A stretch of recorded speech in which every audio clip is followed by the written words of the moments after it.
Hello everyone, welcome back to our channel. আমি Mona Lisa. তো তোমরা তো জানোই কালকে রাত্রিবেলা আমরা সৌরভদাদের বাড়িতে এসেছিলাম। তো আজকে আমরা বাড়িতে যাচ্ছি। এখন বাজে প্রায় 6:30। দেখো রথতলা আরিয়াদহর সকালবেলা সবাই কি সুন্দর সাইকেল নিয়ে বাজারের দিকে যাচ্ছে। আর রাস্তায় তাও মোটামুটি ভালোই ভিড় আছে। এই দেখো, দুঃখের বিষয় এটাই, ঘুমাতে যাওয়ার সময় রাত্রিবেলা মিস্টার দত্তের ঠোঁটের মধ্যে একটা বলতা কামড়েছে। আর এখন খুব ব্যথা আর ফুলেও গেছে ঠোঁটটা। আর এই দেখো, আমরা এখন আছি রথতলার সিগন্যালের সামনে। তো আমরা সিগন্যাল পাইও নি, তো সিগন্যাল পাইনি, ফাঁকা রাস্তা, একদম তাড়াতাড়ি যেতে পারবো। এটাই সবথেকে নিশ্চিন্তের ব্যাপার, কারণ মিস্টার দত্ত আবার ডিউটিতে যাবে। এই দেখো রাস্তার অবস্থা। এখন আছি বেলঘুরিয়া SBI ব্যাংকের সামনে। এই ব্রিজে উঠবো।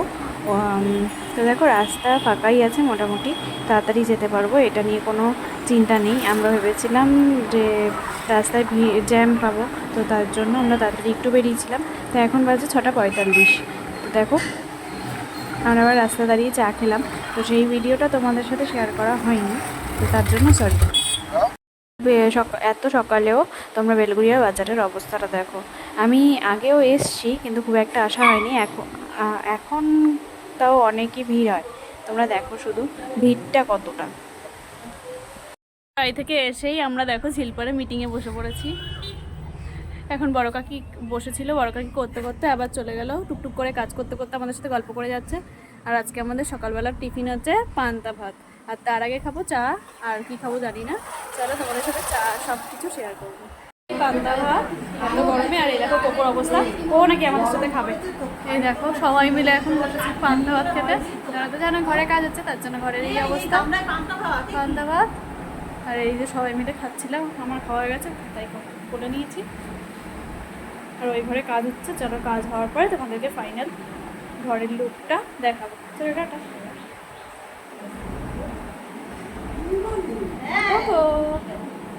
তুমিও কুকুরদেরও কত গরম।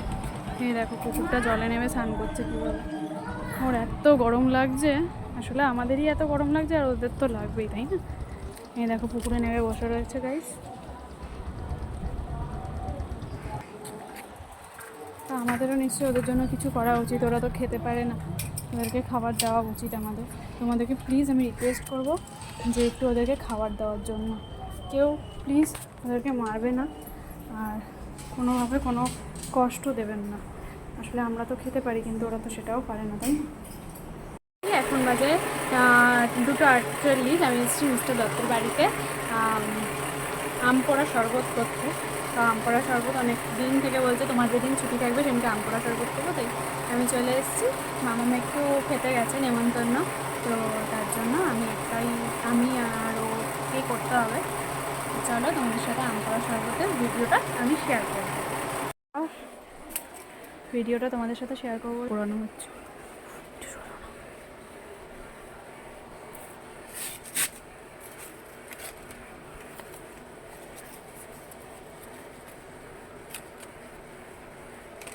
আমাদের আম পোড়া কিন্তু হাফটা হয়ে গেছে, আর হাফটা হলেই অর্ধেক কাজ শেষ। ওটা উল্টে দাও। তো আমাদের আম পোড়ানো হয়ে গেছে, আর এই যে শরবতও করছি। তো চলো, এই দেখো শরবতটা দেখে নাও একবার।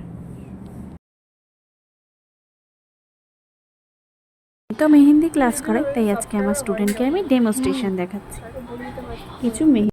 গঙ্গার পাড়ে একটু ঘুরতে। তো দেখো, এই দেখো কোকো ঘুমিয়ে পড়েছে, ছোট্ট বাচ্চা ঘুমিয়ে পড়েছে। আর আমরা এখন বাড়ি যাব, প্রায় 7:30 বাজে, কারণ কোকোর অনেক কিছু কেনাকাটা আছে। আর এই দেখো গঙ্গাটা তোমাদেরকে।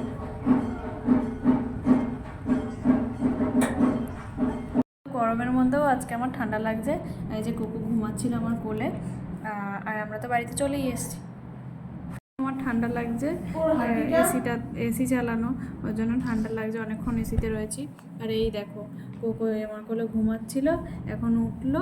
ওর শরীরটা আজকে এমনিতেও ভালো ছিল না, 3বার বমি করেছে। তো তার জন্য একটু ক্লান্ত ছিল, ডক্টর বলেছিল ওকে দুপুরবেলা খেতে দিতে না। তো তার জন্য দুপুরবেলা খাইনি, এখন খেয়ে দিয়ে ঘুমাচ্ছিল, আবার উঠেও পড়েছে। এখন আবার ঘুমানোর জন্য কিরম করছে, অন্যদিন যা জ্বালায় আজকে সেটাও জ্বালাচ্ছে না। আর তোমাদেরকে বলেছিলাম যে ঘরে কাজ হচ্ছে, তোমাদেরকে ফাইনাল লুকটা দেখাবো। এখনও ঘরের কাজ কমপ্লিট হয়নি, তাই ফাইনালটা দেখাতে পারলাম না। তো চলো, তোমাদের সাথে আবার কালকে দেখা হবে। আজকে এই পর্যন্ত, tata, good night. Cocoa tata করে দাও।